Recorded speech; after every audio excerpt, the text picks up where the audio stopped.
I was thinking in class today about the founding fathers and when they signed the Constitution. And many of us want to hold people accountable for the decisions they made at the time they made them. But I think that if you're going to do that, then you cannot live in the now, you have to live in the then. I would make the argument that not all of the people who fought over the Constitution and its details agreed. And if you look into history, it wasn't. There was a lot of chaos, and there was a lot of admitted hypocrisy and double standards. And making decisions such as people only equaling, 3/5 of a person now seem unfair. But when you think about at the time, slave-holding nations, right? They didn't want to treat their people as people. They wanted to treat them, but when it came to representation, they wanted to treat them as people. And so, while it is messed up, it was a way of preventing the slave-holding nations from having more power than others. There were a lot of conflicts and ideas passed around in the signing of the Constitution. And I think that of the founding fathers, I like Washington and Madison the most. And I think that they decided on compromise because they cared more about getting the Constitution signed than an imperfect union versus, one that never got established. And I think that was the ultimatum that was in their mind. If we do not compromise, it might not get signed. And then what will we have?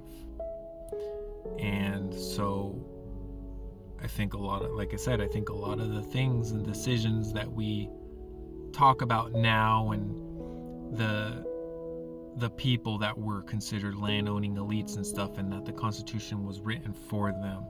I think that there were people present who did represent the elite, but that there were people who were aware of the hypocrisy and the double standards.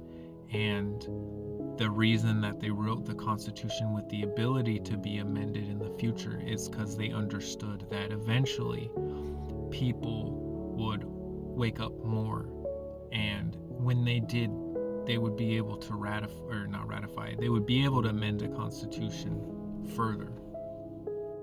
But to go back to what I said, it's easier to judge people from our current perspective and the morals and philosophy that we have now than it was then.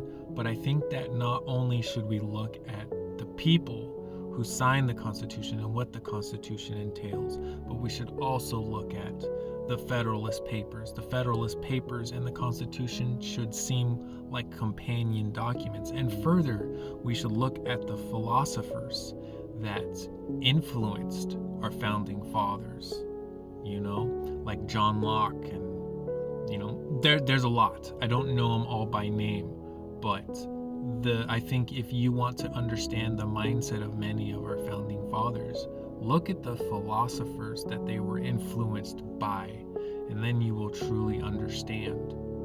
It wasn't as simple as making this perfect, peaceful union for everybody, because there were people who were trying to take advantage of the situation. There were those who wanted the number of people in a state to represent that state, and then that would have made states with more populations more powerful than smaller states.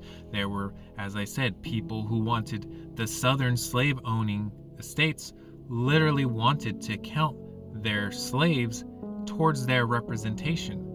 And the argument is you're not willing to see these as people, but you want to count them as people when it comes to representation. And that's why it's called the Great Compromise. This was a group of intelligent men, and it was good intelligent men and selfish intelligent men. And the good ones kept the intelligent ones in check with things that we might find hypocritical and double standard and against human dignity in today's standards.